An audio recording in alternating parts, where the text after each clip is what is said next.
Okay.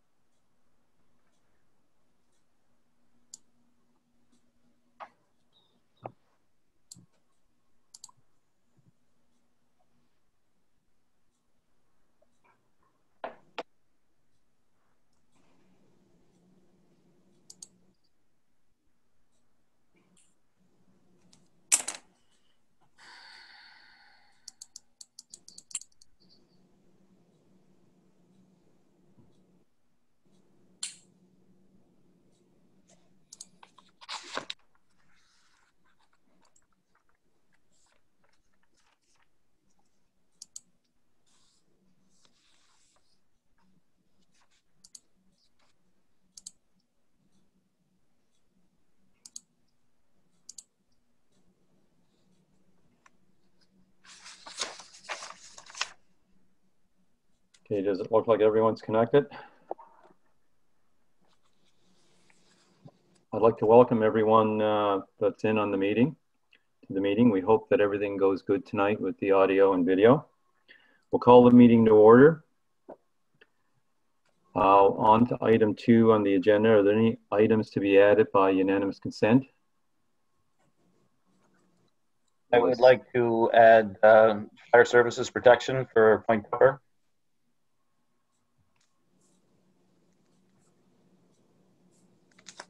Okay, everyone okay with that?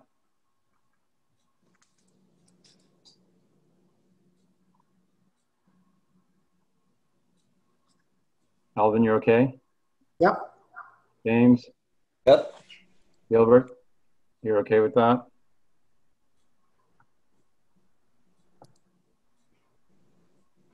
Gilbert's muted. Maybe he doesn't know if he knows if he's muted or not. Must be, you might be on the phone with Yvonne there having issues. Gilbert, are you okay with adding fire services? No, I'm finished with fire services.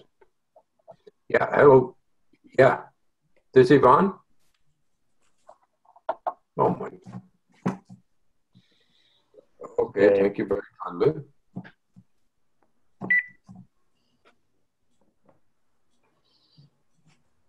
Okay, Gilbert, Jason asked to add fire services. You don't want to add it? No, I don't want to add it. We've gone through that 16 times already. So, okay.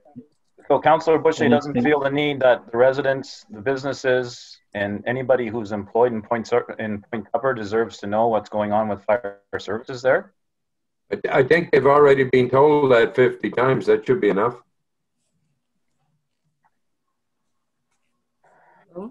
Jason, there's going to be some meetings with industry over the next couple of days. Hello. Yeah. I'm just unmuting you. I just muted you now because I was answering the phone and I don't want everybody to hear you. Yvonne, you're not muted there.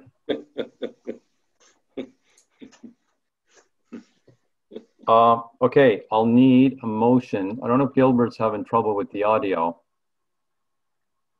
I'll need, if there's no other items to be added, we'll need a motion to approve the agenda with the items that were added already by CAO, which is one being the arena, the other being the presentation, and the other being the Eastern Counties Regional Library. Now, what we're going to do is have the presentation by the Healthcare Recruitment Committee right after John Bain's presentation. So it'll be added just above item 5. But I'll need a motion to approve the agenda as such. Brian? Yes? Gilbert's having an issue. Can you just hold on for just one moment? Okay.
Ryan, if you're asking me what I want discussed, I want people in Point Tupper who either work there or live there or own a business there to know exactly what councillors' thoughts are with regards to fire services. That's what I want. So there was lots of chit-chat back and forth about releasing information. The funny thing is, Councillor Boucher wasn't even at the meeting that we had, and now he's the one that's turning down the request to have items added to the agenda so that we can talk about it.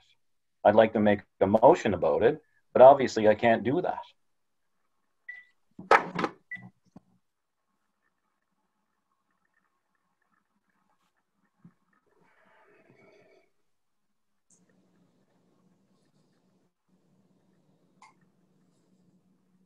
Are we okay to go now? Can you hear Gilbert? Yeah, I can hear you. Are we okay to go? Yeah, can you hear me? We need a motion to approve the agenda. I can hear you now. Okay. We need a motion to approve, and I think, James, you made the motion, but we didn't hear anything else. You made the motion to approve the agenda, James? Yes, I did. Second. And seconded by Deputy Warden Martel. Is there Question. questions, Paul? All those in favor signify by raising your right hand. Yes. Contrary minded? Motion carried. On to item 3, which is the review of the minutes for the June 8, 2020 meeting. Need a motion to approve those minutes. Mr. Chairman, on the minutes, I think that when there was a motion made to for garbage pickup, I had declared a conflict, but it's not reflected in the minutes. So maybe Yvonne could add that, please. Yeah, I'll add it. Okay, I move the adoption of the minutes with the correction. So noted. Second. Okay, it's been moved by Councillor Gayash, seconded by Councillor Boucher. On discussion. Question. Questions called. All those in favor signify by raising your right hand. Aye. Motion carried. On to item 4, which is a presentation by, I don't know if it's John doing it or Jonathan. Presentation on an unsightly premise. I'm going to get Dougal on the line here. He's waiting to come on the line, so just so he can hear. Just make sure that you guys can hear him, okay? Okay. Hi, Dougal. Yes. Can you guys hear him? Yes. Okay. Can you hear Dougal? Okay. Who's talking? They're going to start talking in about 1 second. Yes. Okay, Jonathan, are you starting it, or is John starting it? So I can give a quick update on the file, Warden, if you don't mind. No problem. You start. So the file has been one that's been going for some time. We had issued an order to Mr. McDougall a while back to order 5 vehicles removed from the property to work at a phased approach to having the property cleaned up. He did appeal that first order, and he appealed the first order, and council gave him more time to remove the first 5 vehicles. He then did remove those first 5 vehicles, and we had worked with him to get some voluntary compliance. There wasn't any. So then we issued another order, and that order is being appealed today, or heard at your committee of the whole for a recommendation to council. I've met with Mr. McDougall twice since he appealed the order. Once on his property last week, and then I had a discussion with him today about some of the work that he's done to comply with the order. And I went to the property this evening before the meeting. And so there is some small progress being made on the property since last week. The number of vehicles removed and some grading in the front. The property is very wet.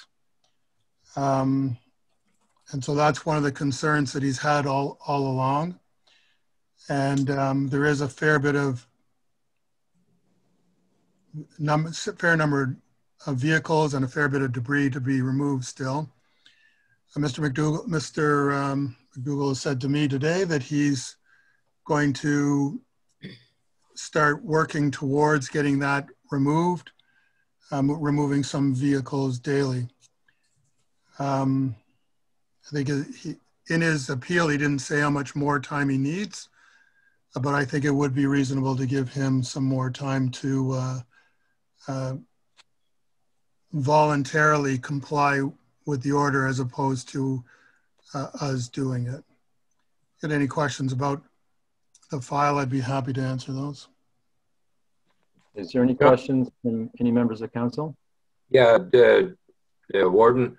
John, Mr. McDougall is moving cars down the road to another site. Has that site been approved for him to remove bring those vehicles in there? So I'm not aware of where the vehicles are going. So I don't know the answer to that, Councillor. Our understanding is the vehicles were being removed and, you know, crushed, and we did tell him that if you move them to another site, we're going to be doing this all over again on the other site. But I have no knowledge of where the vehicles are going. Okay, John, can you recommend how much more time he needs there? Well, the council, at the next council meeting, that's already giving him a few more weeks before he can deal with it at council. I would suggest another month beyond the council date, another 30 days. So John, you're saying the end of November. I'm not exactly sure when your council date is. The council date's on the 28th of September. So it'd be the 28th of October. Yeah, that'd be, yeah, the end of October, November. Okay, are there any other questions? That's fine for me. Yeah, John? just Jason? one quick one. John, am I correct in saying that this is more of an unsightly issue as opposed to a dangerous issue? Yeah, that's correct. Okay, thank you. The site is fenced. So even when I was there tonight, I can't get onto the property. So it's really an unsightly issue, yes. But the concern is certainly not one of danger to the public at this point. They would have to climb the gates to get in. I mean, it's not safe on the property, but they would have to make a fairly significant effort to get onto the property for it to be a danger to them. Okay, thank you. That's it, Jason? Okay, John, I have a question. You made the comment that the other order, I believe, had finished sometime in June, and you made the comment that you had tried to get compliance. So was it noted that after the first 5 cars were to be cleaned and taken off the property, that the remainder of the cars were to go? Because the second order, I believe, came in August. So am I to believe that from June to August, you tried to work with Mr. Matthews to remove these cars? Yeah, so Jonathan would know that better than I would, but my understanding was that there were discussions with Mr. McDougall about removing cars, Mr. Matthews. There wasn't actually contact made. The phone number that worked originally wasn't working. So I wasn't getting a hold of him, I guess. So from June, we let it. The letter did state that once the first 5 were part of a phase 1, and we were looking for a full cleanup of the property. And when, so after June, I waited to see if work was continuing. And when it wasn't, I began trying to reach out to him on the number that had worked previously, and it wasn't working at that point. So then after a little while of not being able to reach him, we issued the the order, which he did respond to right away. But the first letter did state that there was a phase 1 and the rest would be going in the future. Okay, so the letter that was initially sent in January that we gave an extension to indicated that 5 cars were to be removed at the beginning and the remainder afterwards?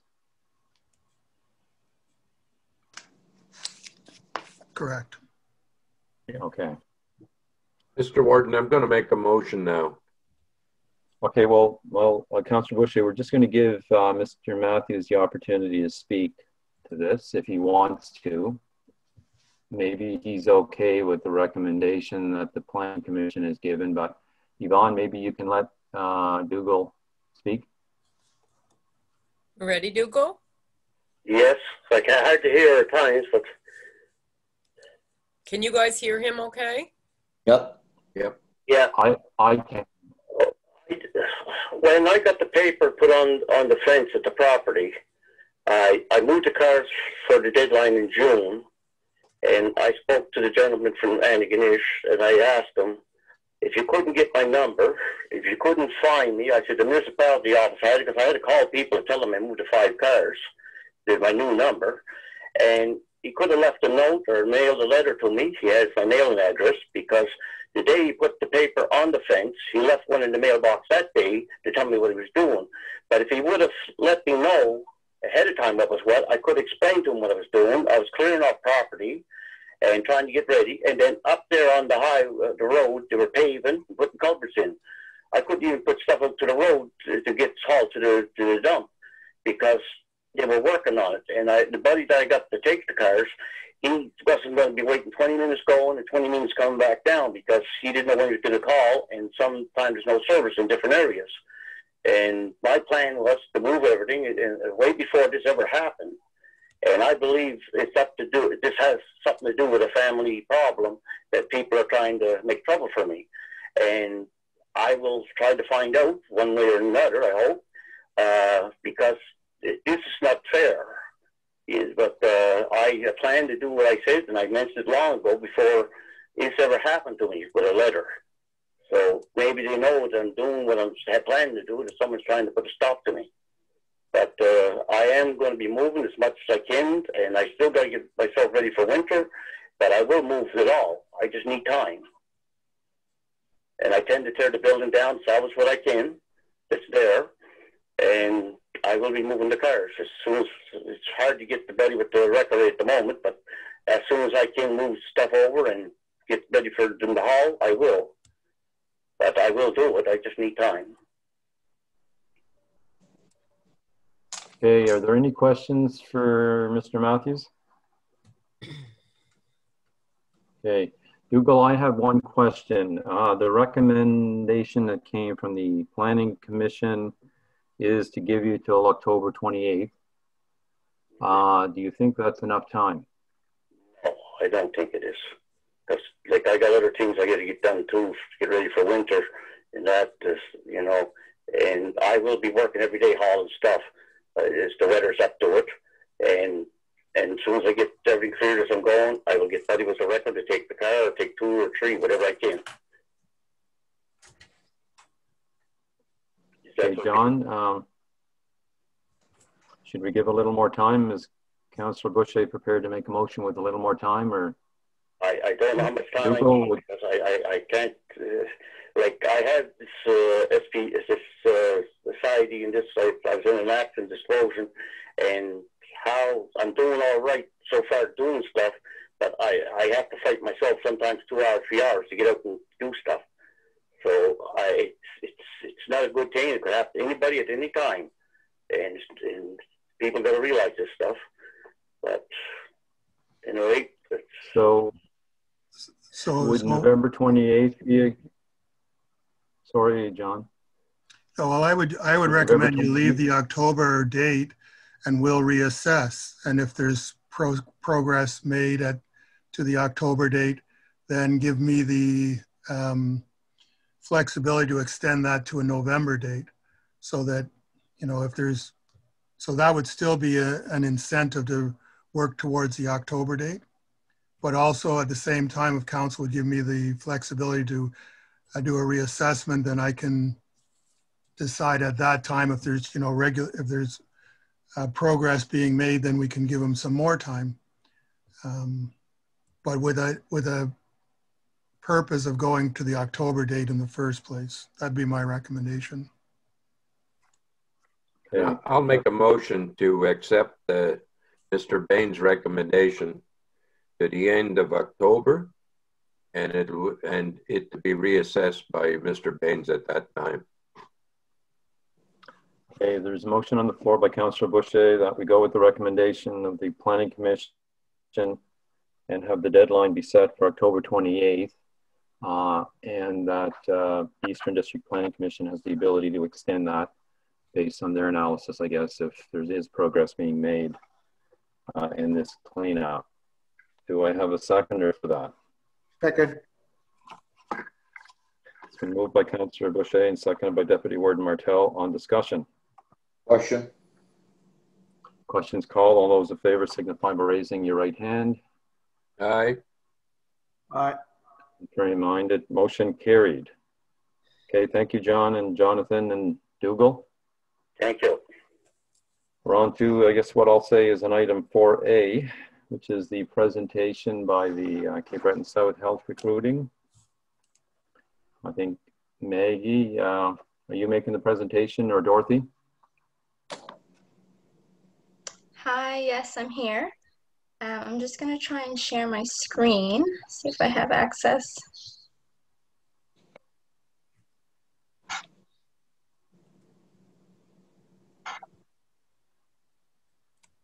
Oh.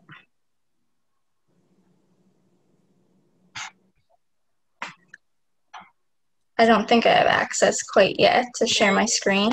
Maggie, just give me 1 second and I'm just going to, okay. I'll set it up.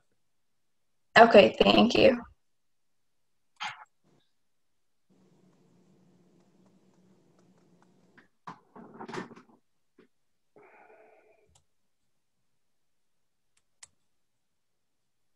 You should be able to share it now, Maggie. Okay.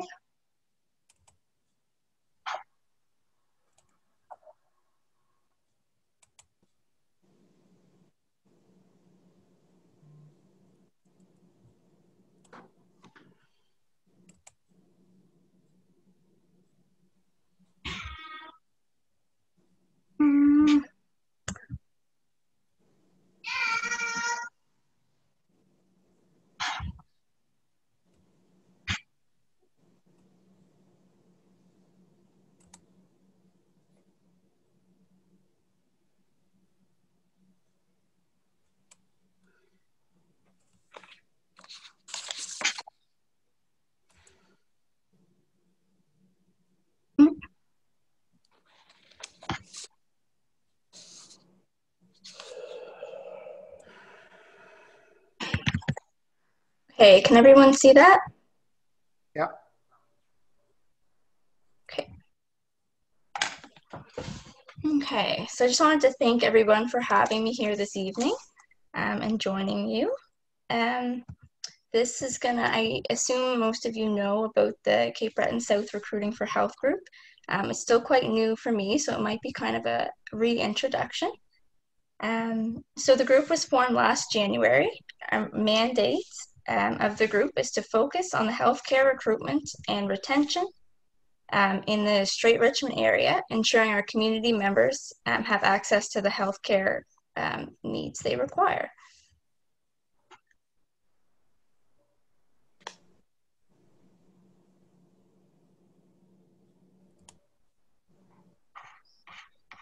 Okay.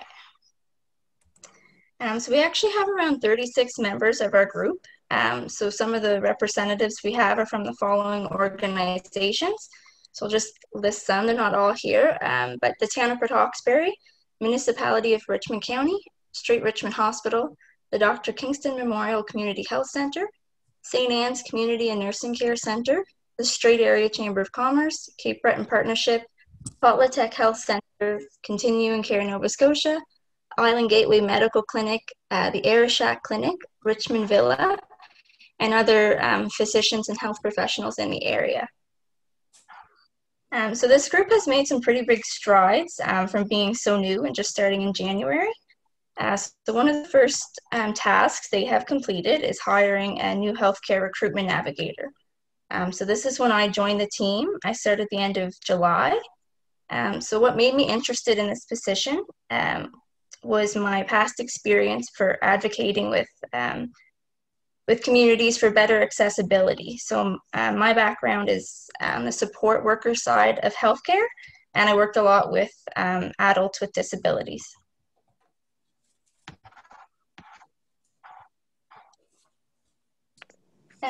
So a couple of other things we have been working on is developing our online presence through our website development and establishing relationships in the community.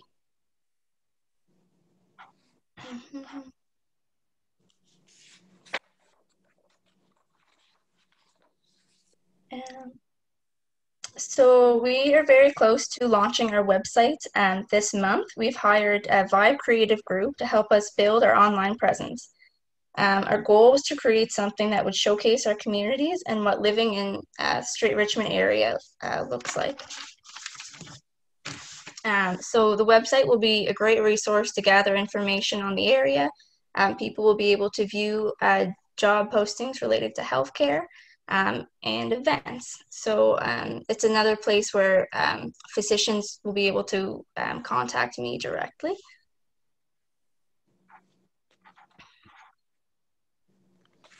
Since we are using a collaborative approach, networking is a key part of my position. So far, we've built relationships with other navigators across the province, Nova Scotia Health Authority recruiters, healthcare organizations, and valuable community members. We've made contacts in the community who will better assist us with things we need, like housing, if people are interested in recreational activities, and joining different committees and things like that.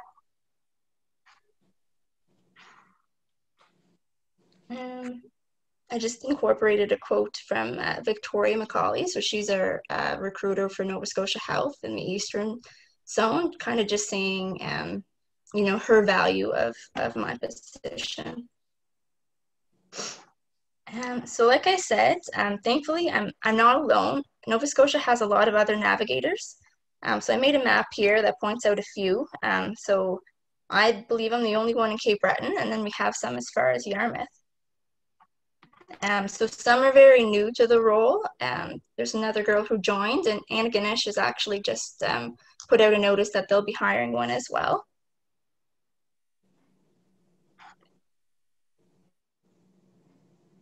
So here I put how we plan to help. So we plan to host local recruitment events, attend physician job fairs virtually and in person, promote our communities and our online presence, advocate for the healthcare needs of our community members, reach out to local healthcare students and support them through their education journey, and continue supporting the healthcare professionals we have here working with us now in our communities. So recently we put out a press release in the local newspapers about my position, which got some media attention. So far, I've done an interview with CBC Radio and one for the Reporter as well, which is great just to get our name out there and show the community what we're doing. So those are some ways we plan to promote our communities. So currently we're planning a clinic crawl to the area that takes place on the 20th. And I'm registered as well to partake in the Dalhousie Family Medicine Conference that was moved online on the 25th. And so we plan to advocate at these events,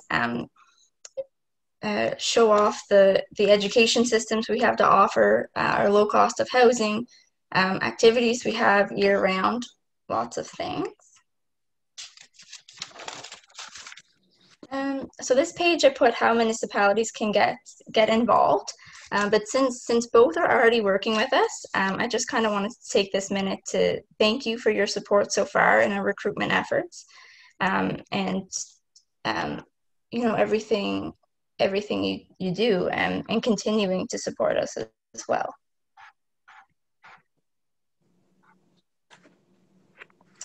So this page I added just to see.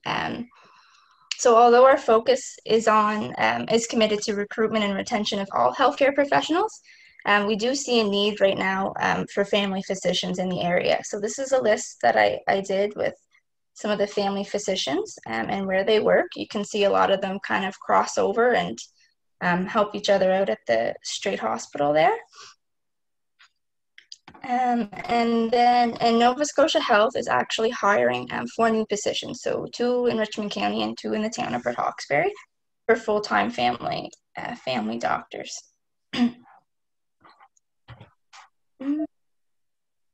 So I just wanted to end my presentation by showing you the secured funding that we have to date. So this is an ongoing process, and we do intend to have the position around for the long term. And just to thank you again, and we look forward to continuing our partnership with Richmond County in the future.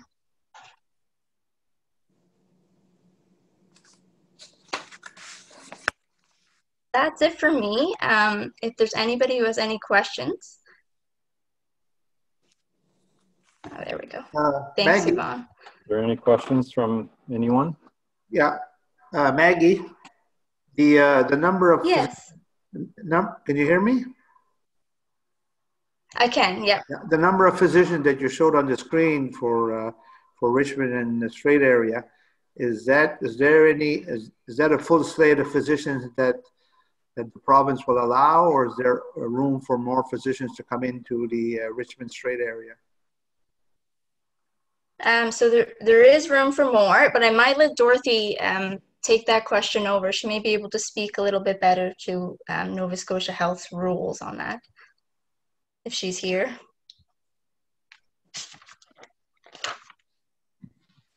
So,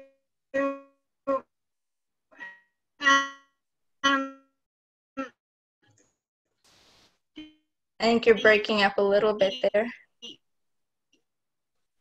The reason I'm asking that question is in the past when we were recruiting, that Yes. seemed to be, according to the province, a full slate for Richmond and the Strait area. So we were putting roadblocks to try to bring people in.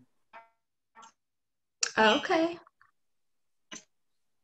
I might be able to add a little bit to that. I know that Dorothy's trying to speak, but Dorothy just so that has okay, there you go, Dorothy.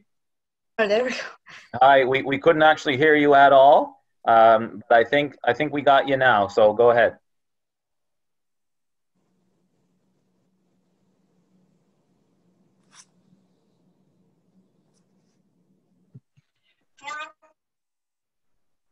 Positions, 2 in Port Hawkesbury and 2 in Richmond County area.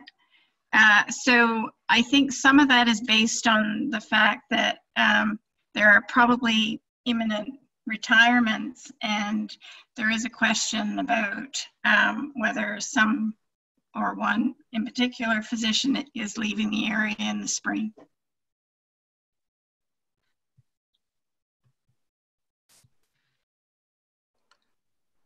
So right now there's no room with the ones that haven't yet retired. Is that what you're saying?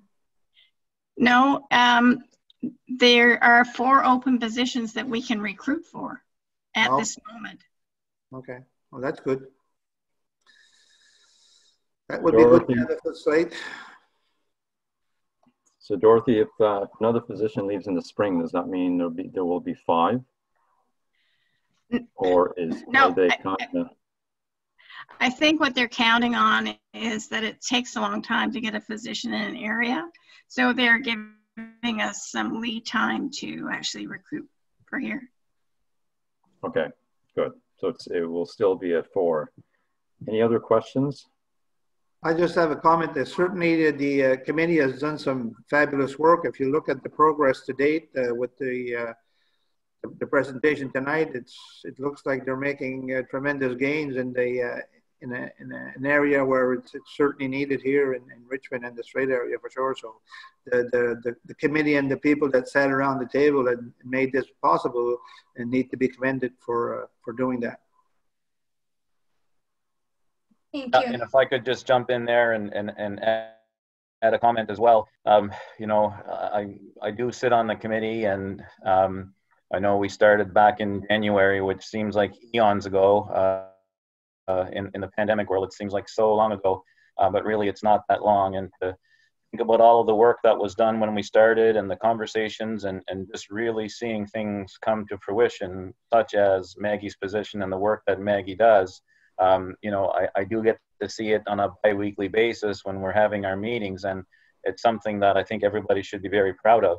And it's such important work within our communities to make sure that we're not only looking to do whatever we can to bring in, you know, doctors, but focus is, as Maggie mentioned, not just on doctors, it's on all healthcare professionals. And I think there's certainly room for improvement with the job we all can do and hopefully will do. Maggie, the work that you've done has been a pleasure to watch. You're a tremendous asset to all of our communities, and it's certainly not just one community. It's from one end of Richmond County right to the other, inclusive of the town of Port Hawkesbury. So it's nice to see that collaboration, the work that you're doing, and I really hope to see it continue. And any conversations that I either will have or hope to have around the council table will always be supportive of this. Thank you very much. Thank you, Jason. Yeah, it's been a pleasure to work with all of you, and I hope to get to know more of you as well as time goes on. Any more questions? Maybe just one more. Maggie, can you speak to, you know, the length of the term and sort of where you're at as far as, I don't know if urgency is the proper word to use, but I know that, you know, the terms of your employment are certainly, you know, not that far down the road where we're going to be talking about any type of renegotiation and hopefully continuing with the position. Yeah, I can. So I can let you know that I do, as of now, I have 8 weeks left of employment. So 8 weeks goes by quite fast. You know, right now, things are really kicking off. Like, there are quite a bit of conferences coming up and things like that. We do have that clinic crawl happening. So things come fast and go fast. And yeah, my position will be coming to a close around the 8-week point is when we have funding until.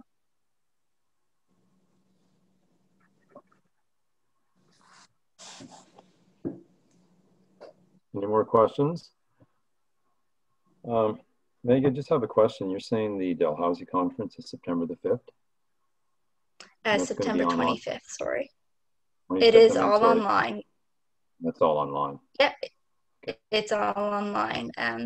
It's interesting. So they allotted some time to the community navigators. So we have, it's kind of like we're the lunchtime entertainment. We have from 12 until 2.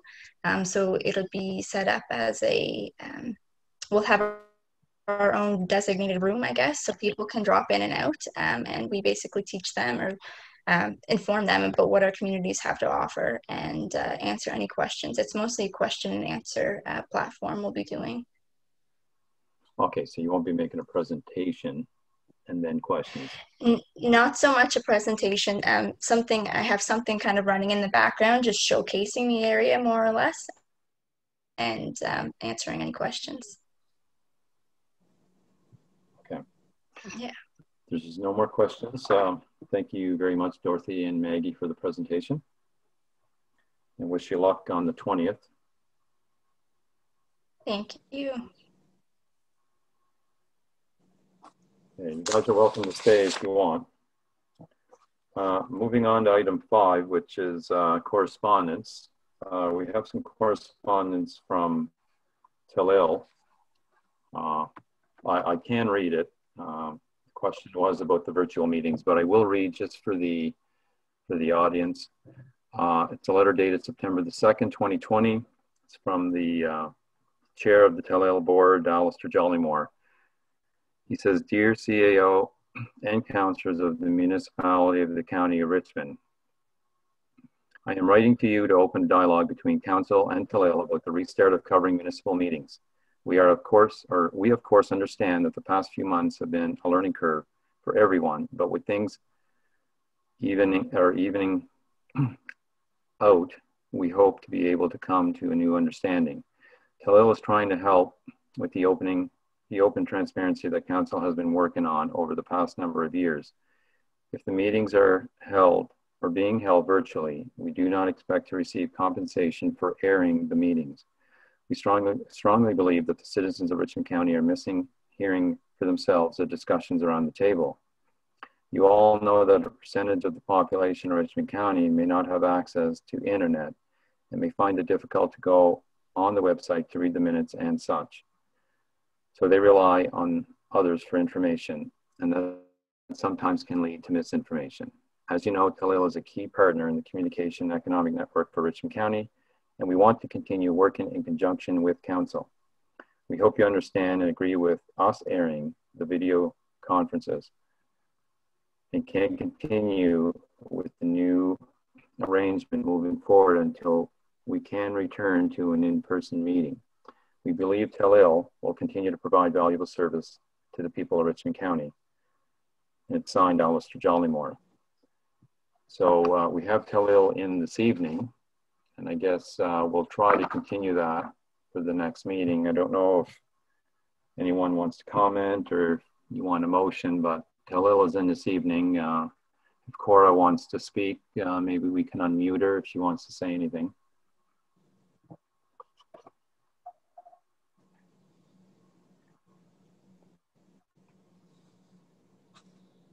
I guess not.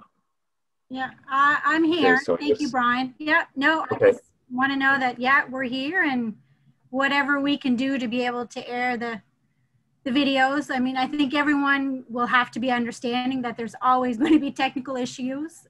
Obviously, we are still in rural Cape Breton and Nova Scotia, so not everything works exactly as it should. So I think even if we air those errors, I think people would be understanding as long as they get to hear the actual discussions that you guys get to put forward during your meetings. Okay, and you and I had spoke about this already, Cora, with just sometimes the connectivity issues and audio issues, but as long as you say that the public is understanding, we'll try to air them. Mr. Chairman. Mr. Chairman. Yes. I can't see why we cannot return to having our meetings in the boardroom. I think the new regulations or protocol, I think we can stand up to, and I stand to be corrected, Don, we can bring up to 45, I think, in the council chambers.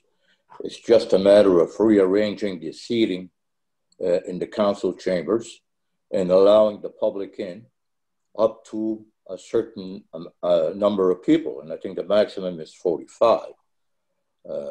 I think this could solve the whole problem of the televising our meetings. I don't see why. Don, you can correct me. Is that true that we can go back? And I think we should go back as long as we follow the protocol of the healthcare system. There's no reason why we can't have our meetings in the chamber right now.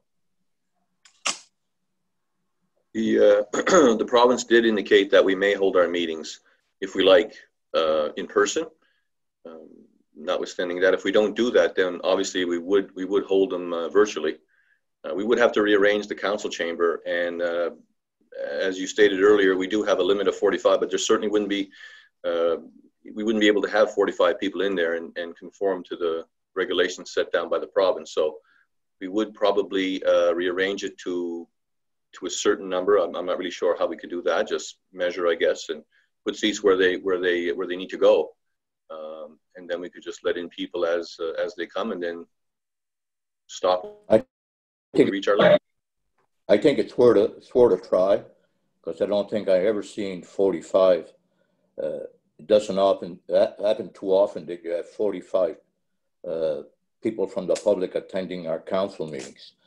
So I think it's worth a try to see if it works. It would be a lot better than the virtual meetings.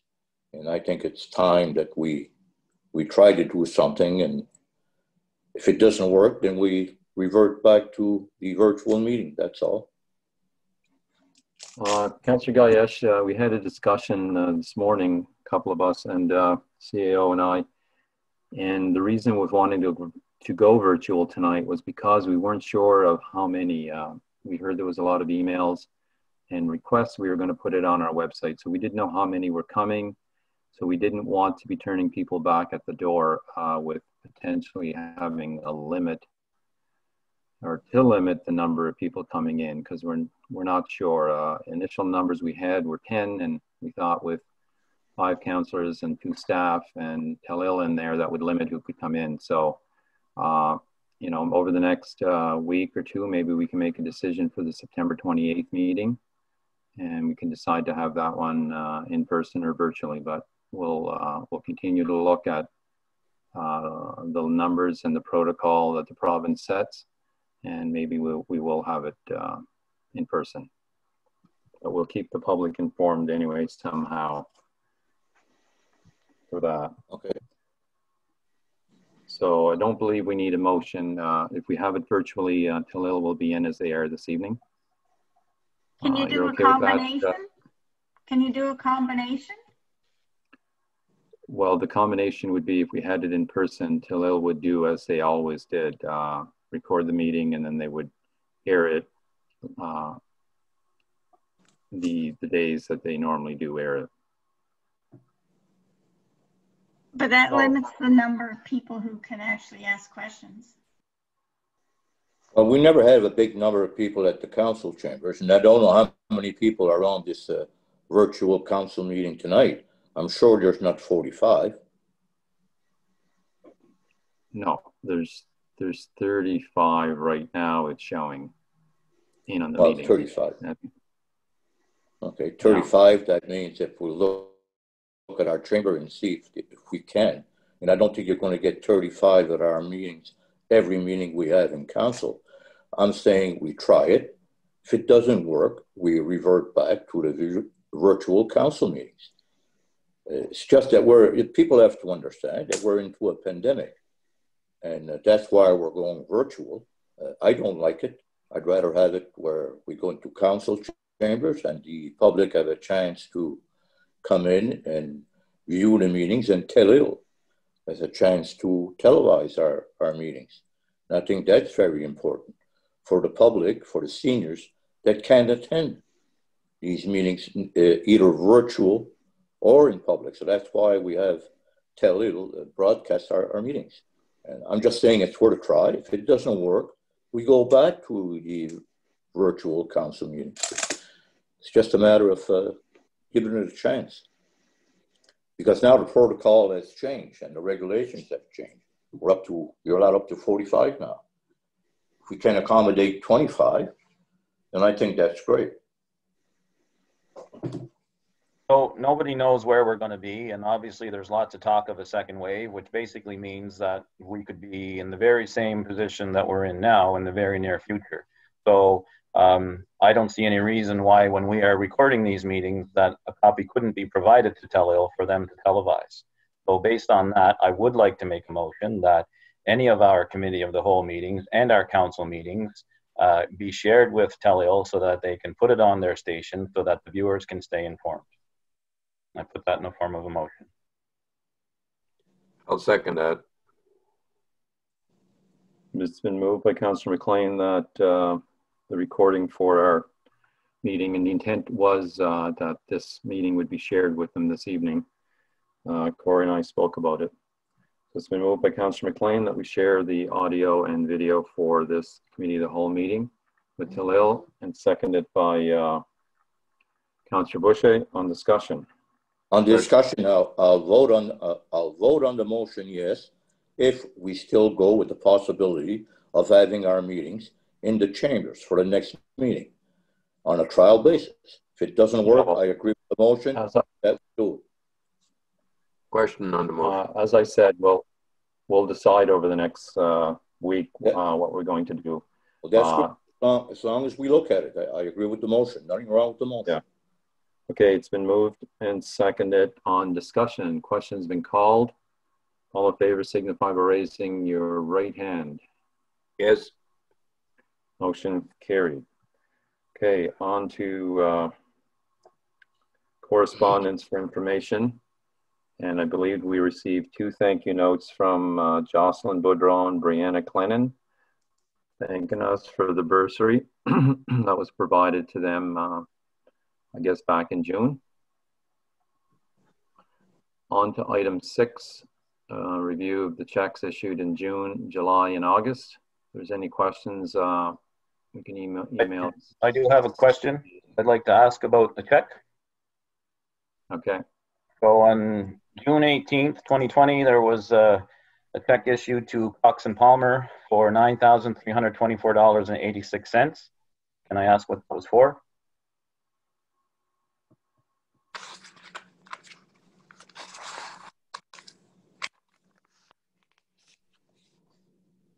Who wants to answer that?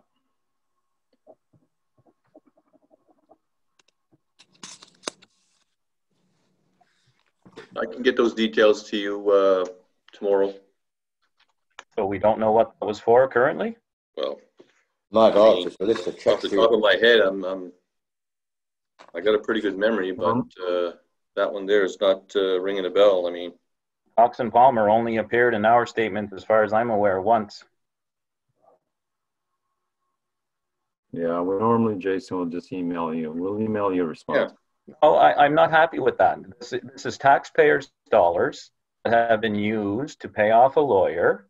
And why are people not aware of where their tax dollars are going? Are you asking for other people? Because when I did that back in November, no, you told me I'm not talking about back in November. I'm talking about the question that I just asked you right now, very specifically about a check that was issued on June 18th, 2020 for $9,324.86, Cox and Palmer. Okay, I know what it is. It just registered in my brain. That is a fee that we paid to Cox and Palmer for defense of a small claims court, conflict of interest charge on 2 councillors. That was a motion that was made at council, and it was approved through council, and we paid it. So that was tax dollars that went towards a personal lawyer fee paid for by taxpayers. Correct? It was paid through the municipality as a result of a motion in council. Yeah, it was. I remember that. Okay, so but I don't remember. That's all I can tell you. I don't remember any motion being made to engage Cox and Palmer and bring them into the municipality as far as anything like that was related. I believe those items were discussed in camera. Okay, but again, there was a motion that was made when we came out of being in camera. This is money that's being paid out of our tax dollars, and the residents all have to pay for this. So I'm just wanting to know what it was for. Okay. I just told you. Okay. You were told what it was for, Jason. Okay, thank you. So what I would like, now that's when I saw that sort of resonated with me from quite some time ago. I believe it was in April of 2019. A resident asked something to the effect of how many different lawyers and legal teams do we employ or engage, and what would be the total of all the legal fees that the municipality has had to pay for X amount of time. And Warden, you had stated that you were going to get that information to that person. Has that happened?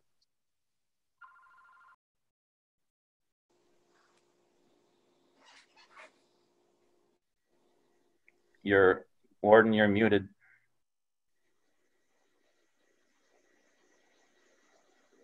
Okay. That information, we had gotten that information, and I don't remember, Jason, if I had emailed that person. I believe I did. I believe that was Lisa Boudreau that had asked. And I believe I did, but I would have to check. Okay. I recall providing that information, Brian. Yeah, and I'm pretty sure that I emailed or texted to her. So you did provide her with that information? Yeah, I believe I did. Okay, well, we can check into that and make sure that she did receive that. So on the heels of that, I would like to make a motion that staff prepare a report for legal services acquired by the municipality and the associated costs between September of 2016 to September of 2020. And I would like to have that presented at our regular council in 2 weeks.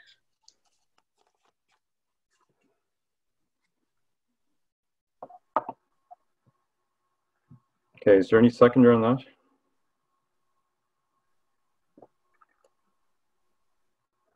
Is there any seconder on that motion? Going 3 times, is there any seconder on that motion? Okay. Well, I'll tell you what's funny. Like, we just have a discussion about bringing Tel-Il in for transparency. That's one of the things that they said, to help Richmond County move towards transparency. So what we're talking about are taxpayers' dollars going towards legal fees. Every single person just said they want Tel-Il to record the meetings and have access to them so that we can share that with the public, and we're going to be transparent. Yet nobody will second that motion. Mr. Chairman, we're dealing with the review of checks issue. Now, Jason, if you have any questions that you want to ask, I'd like to be told beforehand of what exactly you're talking about. And I don't think it's right for anybody, any of us councillors here. Now, when you review of checks, that's what it says, review of checks issue. If you have things that you want to bring up from the past, from 2016 to 2020, let me know before I come to this meeting. Now, when I see the agenda, there's no such thing there that says anything about lawyers' fees or anything. And I'm one that it's open and transparent.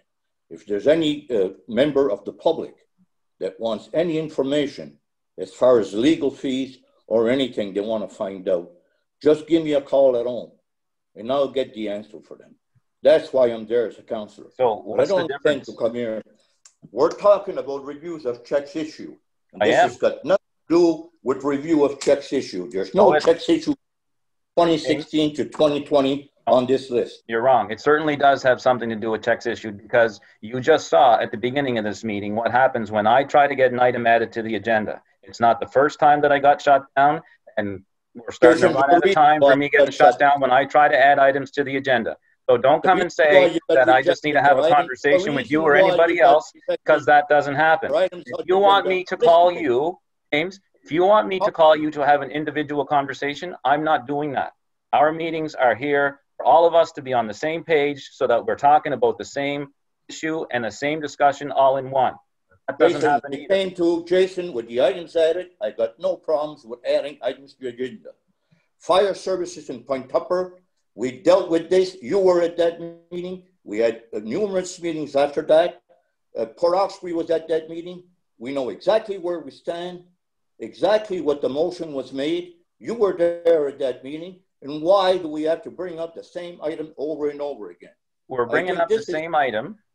We're bringing up the same item because it was a public meeting where information was requested and it wouldn't be shared. And it's habitual here because it happens over and over again.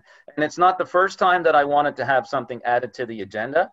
There was 2 items. I actually went through, filled out the form. That was denied by the warden. He told me that I had 2 options. I have the option of filling out the form, which I did.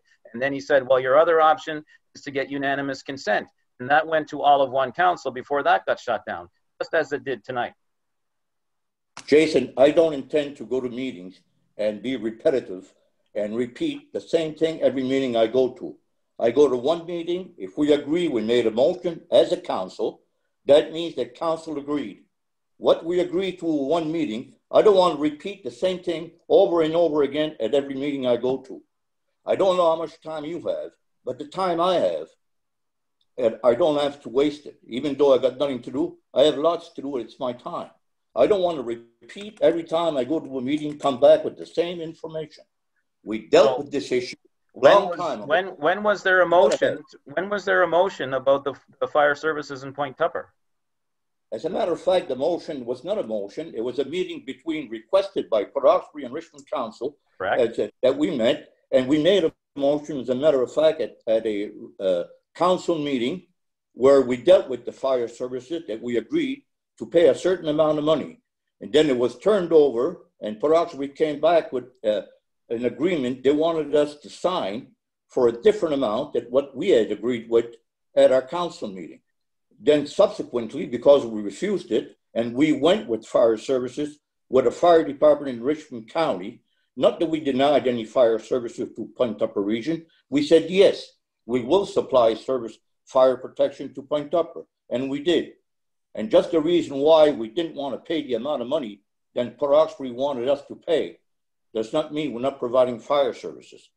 The thing is, I am here as a municipal councillor, and you're talking about protecting the tax dollars of Richmond County. That's exactly what we're doing by not going with Port Hawkesbury and giving them whatever they want to provide fire services to Point Tupper. They're in Richmond County. We said we would have fire protection. We do. We have the Louisdale Fire Department providing that service. We dealt with this, discussed it at the meeting, and everything was agreed to. And now we're coming back. You want to open this again? No, I wanted to. There was never a motion that was made. There was never a motion that was made with regards to that. And it wasn't a motion that was made. Okay, hold it. Councillor McLean, I'm shocked that you are making the statement. Was there a motion made? You took the time to look into a check in June. On June 22nd, there was a unanimous motion made to refuse Port Hawkesbury's offer and for the CAO and the warden to negotiate with Richmond County departments. It was unanimous. Yep. Why would you even ask the question, was there a motion made? Now, that was unanimous on the line of transparency.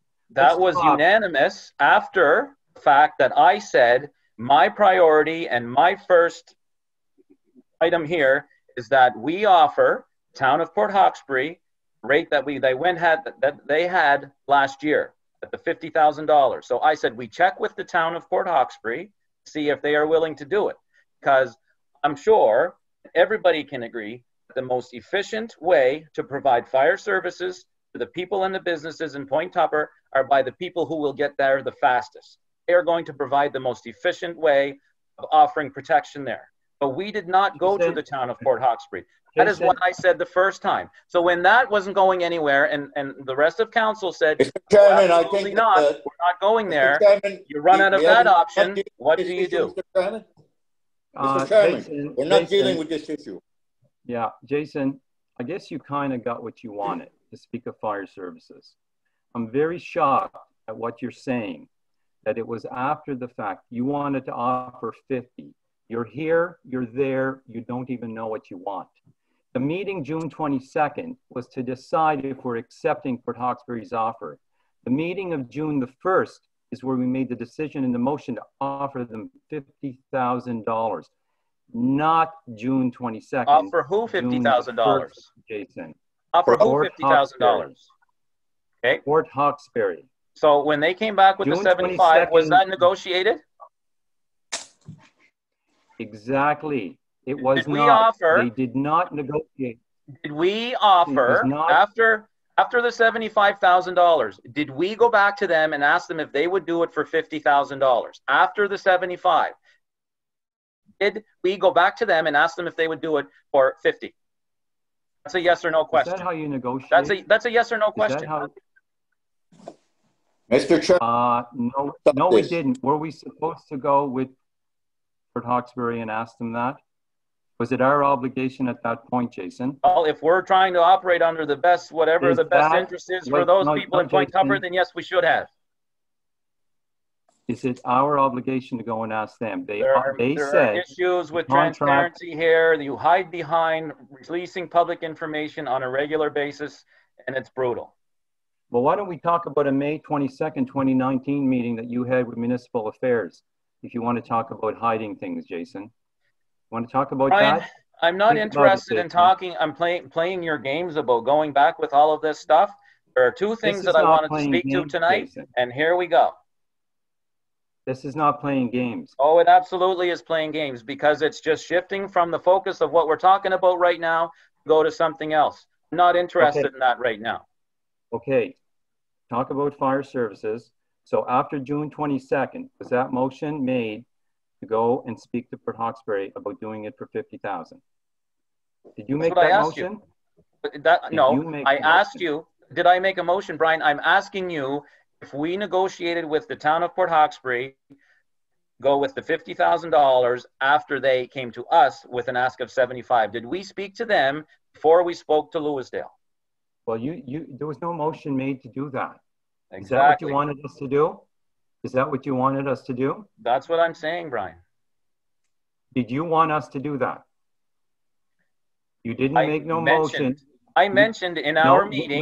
No, you didn't indicate it. The question that I asked that night is, when Port Hawkesbury calls to ask for a meeting, do I say yes? You were very clear, no. A couple of days after, when I had a meeting with all of you, I wanted to refute some of Brenda's statements. You were very clear. No, Brian, you're not refuting it on Facebook. No. I've never refused to participate in a meeting with the town of Port Hawkesbury at all. Never. This is not a meeting. This is not a meeting. What I suggested was that the warden and the CAO for Richmond County contact and communicate with the mayor and the CAO for the town of Port Hawkesbury to try to work things out and come back to council. But you wouldn't do that. You refused to meet with them, and you said, wanted to know if all of council would meet. So I said, sure, I'm fine. If the meeting is going to happen, let me know the time and the place, or let me know the time, send me the link, I'll be there. Okay, so I sent an email out on the 26th of June wanting to know if everyone wanted to meet with them. Why didn't you reply to that meeting, to that email? I might have been away for a couple of days, Brian. Like, is it a requirement of my job that within 2 or 3 days that I have to respond to an email? If you were that desperate, you also know how to communicate with me. I don't always have my email with me on my county email. I have my phone. So if you needed an answer from me, you know how to get in touch with me. And I did that on July 19th. It was 3 days after I sent the second email asking for a meeting. Great. Did I refuse the meeting? We had the meeting. We had the meeting on July 29th. Did I participate in the meeting? On the July 29th. Now, the email I sent out on June 26th, you did not reply. You did not reply right till July 19th. But did I participate in the meeting? On June 30th, you sent an email asking if we had spoke to West Bay Road Fire Department. So if you wanted us to speak to Port Hawkesbury, the email of June 30th asked if we had spoke to West Bay Road Fire Department. Right. Nothing to do with Port Hawkesbury. At no point did I ever get any indication from you to go back and speak to Port Hawkesbury. Well, you weren't paying attention. You weren't paying attention to the meeting when I suggested that right off the bat. As priority number one, that's who we check with. No, I don't recall that. There was no. Oh, of course you don't. But that's also probably part of the conversation within the meeting that you won't release, and that's probably part of the reason why. The meeting of July 29th? Yeah. What's the big issue, right? It's a meeting between two councils, supposed to be council meeting, public information. What's the big deal in releasing that? We were very clear. You don't want anything on Facebook, and we don't want anything of that meeting being on Facebook. I didn't tell you not to go on Facebook, Brian. What I told you is that if you go on Facebook, which you do apparently quite often, you go on there as Brian Marchand. You do not voice the concerns of council on Facebook. You go on there as Brian Marchand. No, you were very clear to not go on. No, Councillor Gayesh and I both made that point. Okay. Anyway, what we'll do is move on to the items added section. Unless there's any other comments on this, we'll move on to the items added section. And one of them is the Richmond Arena. And the CAO and myself met with some members of the board of the Straight Richmond Minor Hockey. And they have a request in that we open the arena 1 month earlier. Decision was made to open the arena on November the 1st, I believe, which would delay the regular opening. And they would like us, I believe, to have it open on October the 1st. I'm wondering what everyone thinks of that. The CAO can maybe say a couple of things. Now, from the meeting that evening, I believe the Straight Richmond Minor Hockey, what they will be doing with the teams is scheduling what entrances they can enter in and at what times for the hockey practices. I believe they promised 8 hours a week, or will at least have that. There is a cost to opening the arena, but we did budget for a loss anyway in the year. So I just want to know what everybody's feelings are on it. Well, I'd like to know, Mr. Chairman, I'd like to find out from the CAO. There must be a reason why that we postponed the opening till November. Now, there must be some protocols we got to follow from the province of Nova Scotia, the healthcare department, and also Sports Nova Scotia or Hockey Nova Scotia. And I think this is an operational issue. It's a matter for staff. I'm sure when they looked at it, they must have had a reason why we're opening on November instead of October. And I don't feel like changing that date, and I will not be responsible as a councillor to open and put the minor hockey individuals at risk. I don't want to be the one to blame if something happens that we open the arena when we shouldn't have, and that we didn't follow the actual protocol from the province of Nova Scotia. So I'd like to know from the CAO exactly what transpired that we put the opening dates beyond October to November 1st.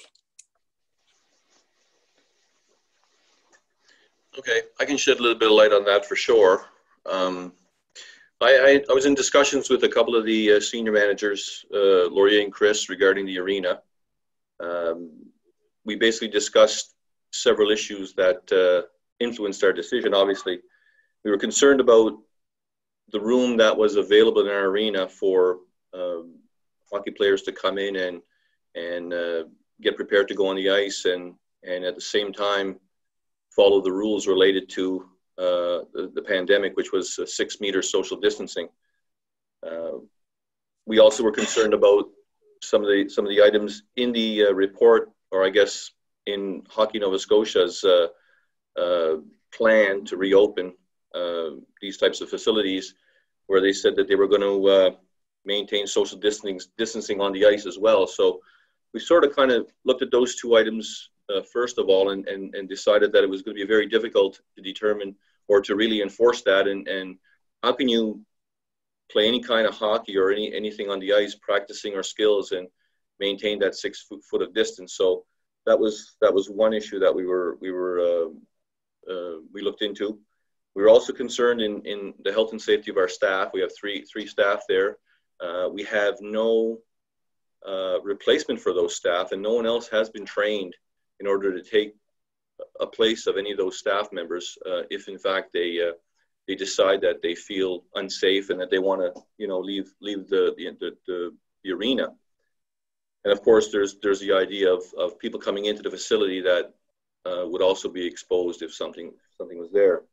We also know that the cost associated with startup is relatively the same no matter what, depending on when we start preparing the ice and getting it ready. But we did know that the revenues were going to be extremely lower because we ourselves canceled our programming, which would have been several types of hockey. Would have been mini hockey, pickup hockey, and co-ed hockey. And we were informed that Richmond Figure Skating was not going to operate this year. So the concern there was that the only basic customer was going to be Straight Richmond Minor Hockey. And we didn't know at the time how much time that they were going to rent from us. So, we just found out just today that they were looking at committing to 8 hours per week, which roughly would be about 40% of their normal rent time. So we also did check with other arenas in the province, and we did put out a question on the listserv, on the AMA listserv, and we didn't get a whole many responses. We might have got 15. We did have several arenas that were altering their plans to reopen. We had some that were postponing for 2 weeks. We had one that was postponing for a month. We had one that wasn't even opening at all. So we took all those things into consideration, and we decided just to postpone it. Basically, we're kind of interested in finding out how things are going to progress in other arenas.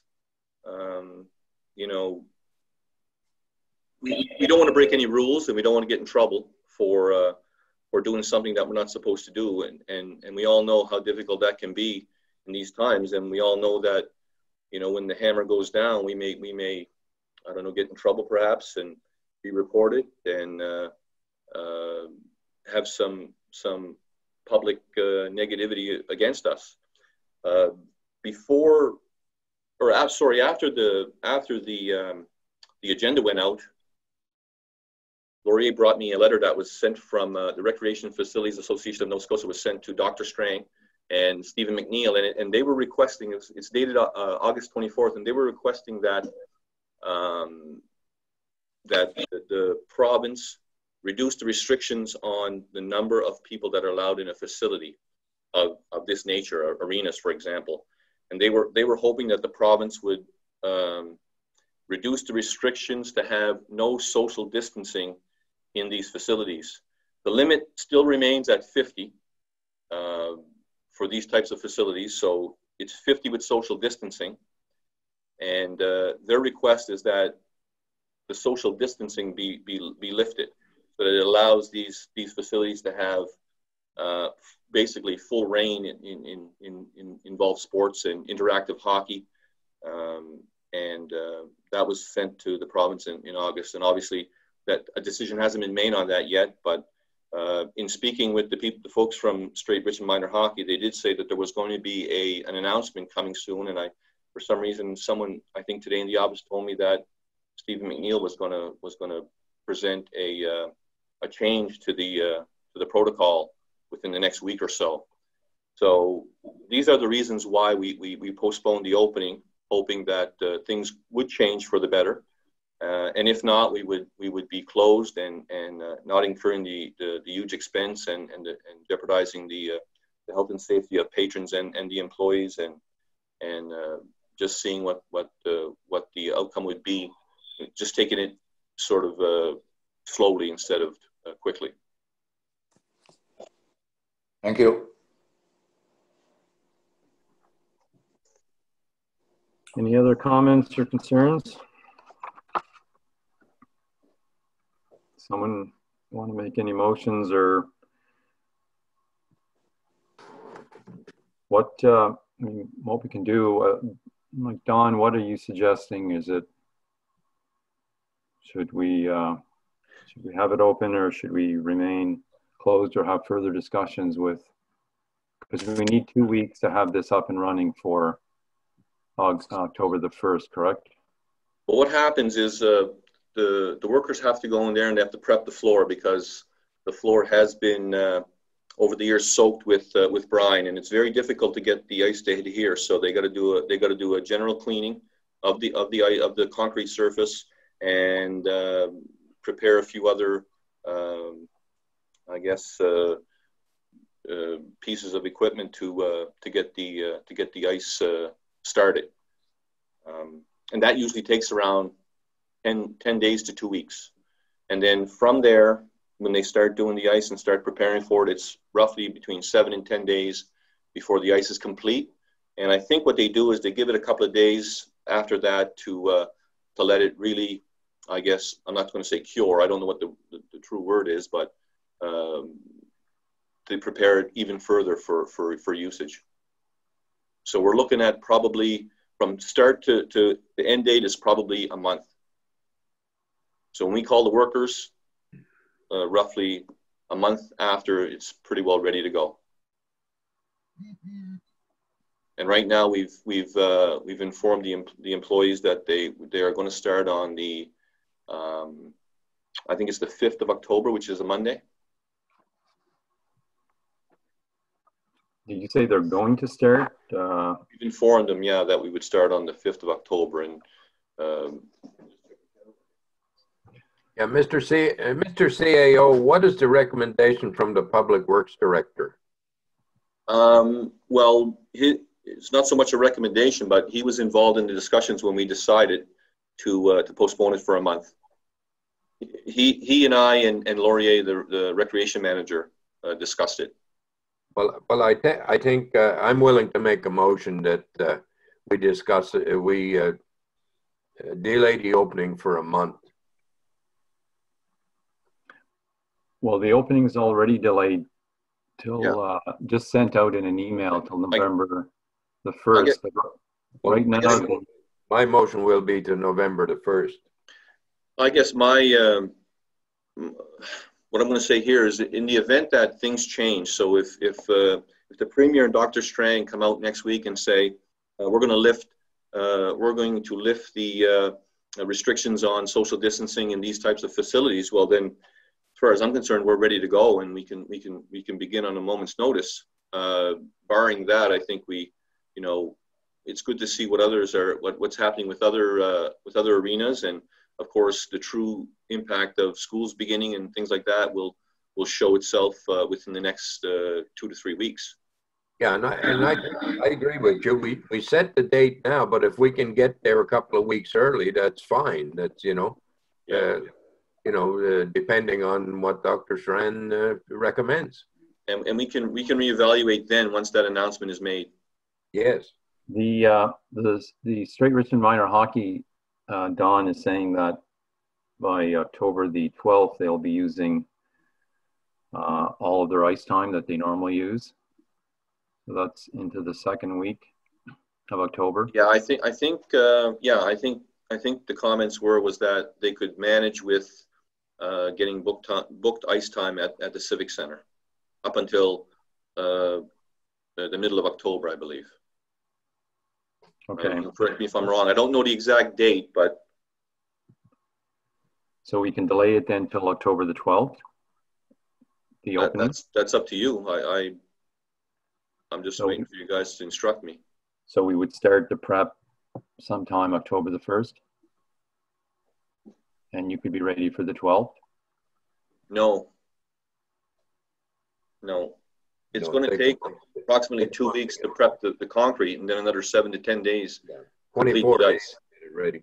We're looking at the 24 days. Yeah. At least three and a half weeks. So the workers are called back for October the 5th. Right. And then, so basically that being said, there's no way, like we're not ready at a moment's notice. We're ready for 24 days or whatever it is after October 5th, right? Well, let me rephrase that. We're ready at a moment's notice to begin the process. Yes. So the process at the very earliest would be tomorrow and then 24 days after that. For ice to be ready to be skated on, yes. So like part of I don't know what the intention of this discussion is, if we are to try to bump it up a little bit or just remain with starting the workers in on the 5th and 24 days after that. But like I found out about this when there was a press release saying that it was not opening, and there's both sides to that, and I get both sides to that, and I think that you can argue either one of that, and you can and I'm fine with whatever the decision was on that. Like the arena being pushed back a month affects an awful lot of people from every part of this county. And as an elected official, you deal with people. So we're finding out about this thing after a decision has already been made. So this conversation that we're having right now should have taken place a month ago. I emailed all the council on the 26th of August. That was to say that it was pushed back, correct? Yeah, and if you would have had any comments then, or any councillors, some did respond. I didn't get any negative feedback from it. No, and I'm not trying to suggest that there's one decision that's better than the rest, because there's validity in all the points on both sides of this. But I'm just saying that the decision was made without certainly any input from council. I wasn't asked to offer my input on where that should be. I was told what was happening. Well, to tell you the truth, I believe that it shouldn't be a decision of council, that we have staff that are well paid to do that stuff.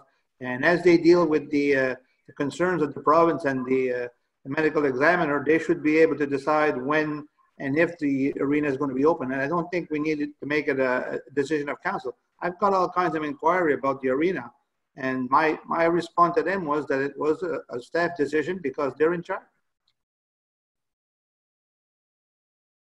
Yeah, agreed, Alvin. That's the way it should be. So I guess the purpose of this discussion is the email was sent out, the notification was sent out for November the 1st. Straight Richmond Minor Hockey can start using it on October the 12th. Bringing this up, do we start 24 days or the necessary amount of time before October the 12th? Because I'm understanding that Straight Richmond Minor Hockey is okay with getting ice time at the Civic Center till October the 12th. So are you guys okay with having the process started 24 days before so that it can be open and ready for the 12th? No. I think that's a decision by staff. That's not our decision to make. They know what the finances are there and where the gains are or the losses are, and the time it takes to get the arena ready. And that's staff that does that. They deal with that every year. Why I agree with Alvin. Why are we bothering with this? That's up to staff. We have Public Works Director that hires his crew back to do those things and have it ready. I don't think there's any harm in having it ready a week early or, Well, Mr. Chairman, I brought the reason why I asked the CAO is I'm not willing, and I'm not willing to deal with this issue until the protocol from the province changes. I'm going along with staff, exactly, because I don't want to be responsible in any way for anything that happens to the minor hockey system or the players or people that go there that go against the rules that's laid out by the province of Nova Scotia as far as the pandemic that we're in. Don said that they're waiting for news from Premier McNeil, maybe in 2 weeks' time. Until the protocol changes, I'm going with staff, and they're the ones that dealt with this, and it becomes a liability to the municipal government if something happens, and I'm not willing to take that risk until the protocol. I think you're right. Let's get the arena ready when we have to, and have it ready. If it's a little earlier and you get news from the health department, that's fine. Good. Open it. If you don't, then that's it. Yep. But that's a decision of staff. And I think Don and staff can figure this out when they get the news from the province. Okay.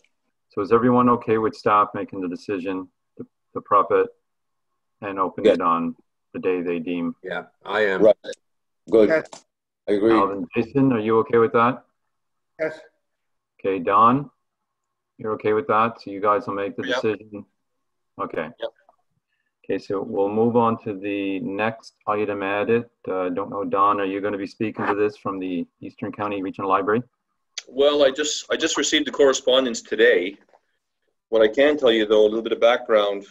Back some time ago, I did get correspondence from Laura Emery regarding the libraries, and it was early. It was probably, if I'm not exact about the dates, but it might have been about a month or so ago, and they were asking for extra funding, extra coverage of expenses to clean the library in St. Peter's and the library in Petit de Gras.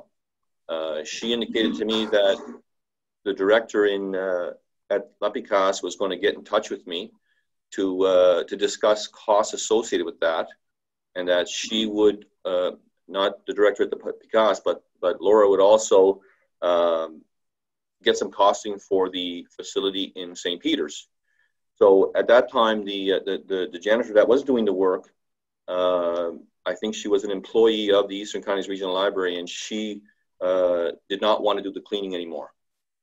So we contacted the building owner, the facility owner, to see if he could get somebody to do the cleaning that this individual was doing initially. And he agreed to do it for the same amount, which was what we've been paying all along. Sorry, the employee was, I think she was with He was employed with Millie's, with the literacy. And that doesn't really matter anyway, but the owner of the building decided that he could get somebody to go in there and clean it. So we said, go ahead, go in there and clean it. But Laura had indicated that there was this huge requirement to deep clean and clean excessively, which I can understand, but we weren't aware of how much that would cost. So I didn't want to make a decision, say, yes, go ahead, you know, get somebody to clean the facility, and then we get a bill every month for $1,000.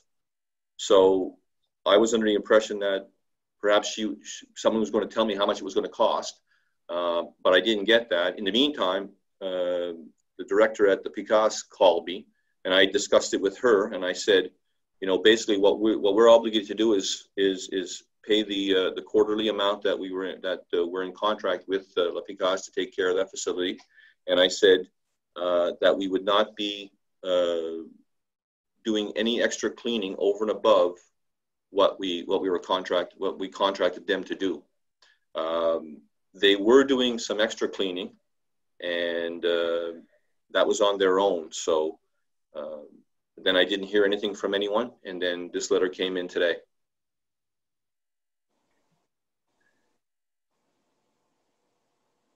Okay, so what they're asking for the St. Peter's, it's saying it would be on the order of $250 a month. They're estimating 20 hours a month, $12.55 an hour, compared to the $125 that we pay a month now, I guess. So, are you saying that's $250 above the $125? I don't know.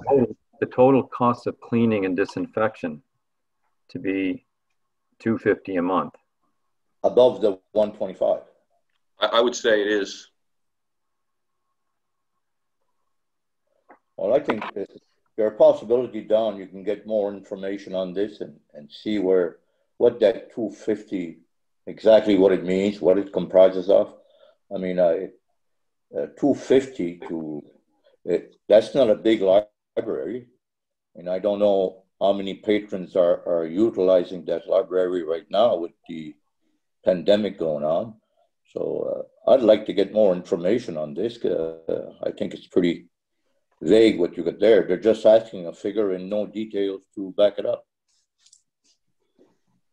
But they're asking that we direct municipal staff to determine the cost of enhanced cleaning and disinfection to the St. Peter's Library for an additional day, and an additional day at the Pied de Gras Library, because La PICAS is going to do 3 out of the 4 days. So I guess they're requesting a motion that we direct staff to determine this cost. Well, I got no problems with that. But then they're saying they expect the cost to be of the enhanced cleaning to be roughly $250 a month, 20 hours at $12.55 an hour. Well, can we direct staff to find out? Is it possible that staff can do that evaluation to see how much it would cost to do cleaning? I don't know. I'm not involved in this. Well, I don't know if that's our responsibility, because their pandemic plan is their plan. It's not our plan. So, okay, you know, they're the ones that should be determining what needs to be done and then telling us. Well, that's what I mean. We need some kind of system or something that should dictate to us what they're doing, what it's going to take, and actually what's the amount of money. To use a figure of $250 and no backup for the $250 seems to me like, I find it seems like a lot of money for additional cleaning. And of course, I'm not in that system, so somebody should know. Okay, well, I'll entertain a motion then. Either way, I guess, that we direct staff to speak to Eastern Counties Regional Library for them to find out, or do you just want by unanimous consent that the CAO speaks with them and gets a little more information on exactly what the costs are going to be? Yeah, get the CEO to talk with them and find out exactly what they're talking about when they're saying $250. And the letter was only received today, so consensus on them dealing with the issue was not a big deal. I don't think you need a motion for that. Okay. You're okay with that, James? Okay, yep. Alvin, you're okay? Yeah. Gilbert, you're okay? Yes, fine. Jason, you're okay? Yep. Okay. So Don, you'll ask them, you'll gather more information for us. Yes, I will. Okay. On to item 8, there's no in camera. On to item 9, which is I'll entertain a motion for adjournment. So moved. So moved. Moved by Councillor Boucher. Is there a seconder? Seconded by Seconded by Councillor Gayash. On discussion. Question. Questions called. All those in favor signify by raising your right hand. Motion carried. Meeting adjourned. Thank you, everyone. Thank you. Good night out.